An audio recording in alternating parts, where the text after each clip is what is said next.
iron jack. This is a 2011 Hyundai Sonata. I am doing the fuel pump, the whole entire assembly. That's all you can. That's how you get it anyway, and that costs a lot. And depending on your production date, they cost a lot. You be lucky, it could be the $300 kind. Otherwise, it's like $500 almost for this fuel pump. Now, let me show you how I got it off.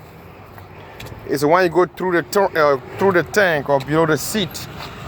But you can see I removed my seat already, my rear seat. So it wasn't below the seat. I have in the front driver seat over there, the rear seat. So I have to go through the tank, through the trunk, and removing this cover right here. I spot the hole right here. This is where a fuel pump go to. Now, this should be an easy fuel pump because you don't have to raise the car up and drop the fuel tank down, which is the German style right here. BMW, you'll find most of the fuel pump right below the seat, or in the back of the trunk over here. This is the cover that cover the fuel pump right here, so you won't get dirt there or how to get your fuel pump. Full Phillips screw holding it in place. Now the fuel pump set in here.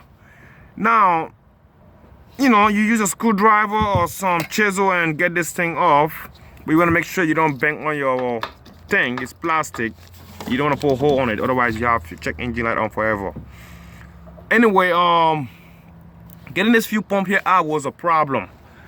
Not just removing this cover was a problem. Was taking it out of the tank and bring it out here.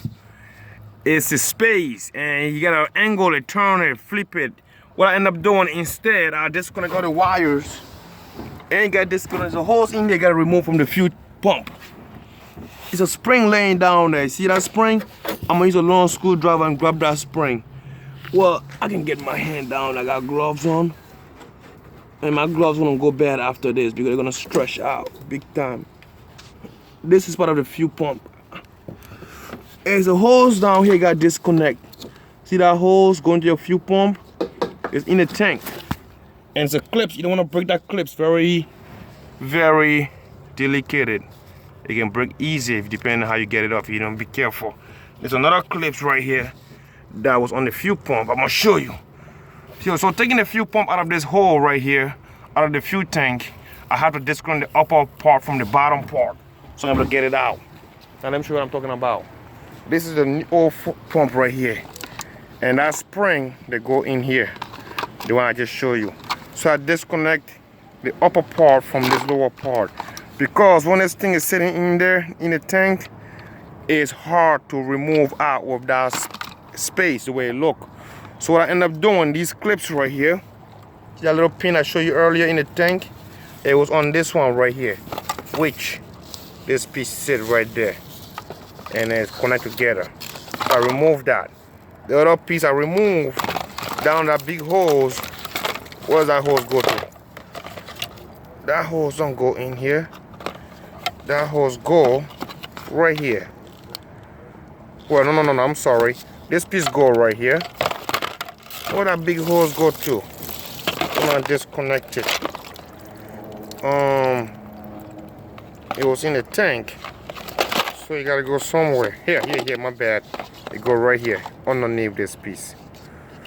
So when you open it up, you get it out.